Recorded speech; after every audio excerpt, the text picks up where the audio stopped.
Shaggee sadeen fadis babbareedduu dubraa mootii shamarranii dhufe isin biraa yaa shamarran fadis rabbiin isin kuulee ilillii birraadhaa godhee isin filee caaltuu dubartootaa ashiitaa qacalee deemma gagaan qabne qulqulluu xaliilee.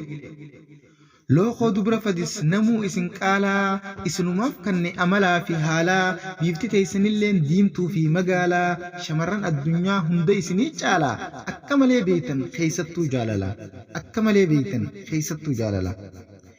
Faayoo sadeen fadis bashaasha intalaa jechi keessanilleen mi'aan akka aalaa abbaa keessaniitu illaan ta'e ala tanaaf faayamtanii taatan shanyii qaalaa miidhagina qabdan haasoftanii suuta ija isin garte hunda qalbii fuutan.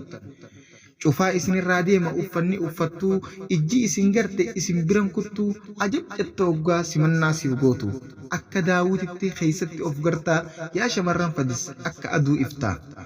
Dhugumatti rabbiin tolchee isin uume mootii shamarranii godhee isin shuume addatti ammaasis wanni isiniif kanne dhiira Oromoo malee kaaniif gurran laanne.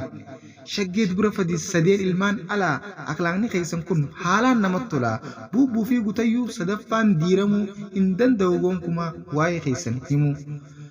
Qalaman dibattan nyaarri keessan kuulaa uumamumaan qabdan bareedina fuulaa tolchee isin uume bareedina uumaa takkittii teessanii caala dubra kumaa isin maleen fedhu tan biraa goonkumaa. Qashxii dubra fadis kokkoflee intalaa saakayyoo urgooytu si fudheetiin gala.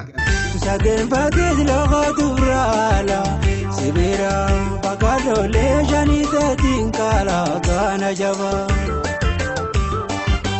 Mashitalar marte mamaranka adate mere chodana pavete jalta sabon tuta binte janyi gota ile khon shanete divru vera dapata gana jaba.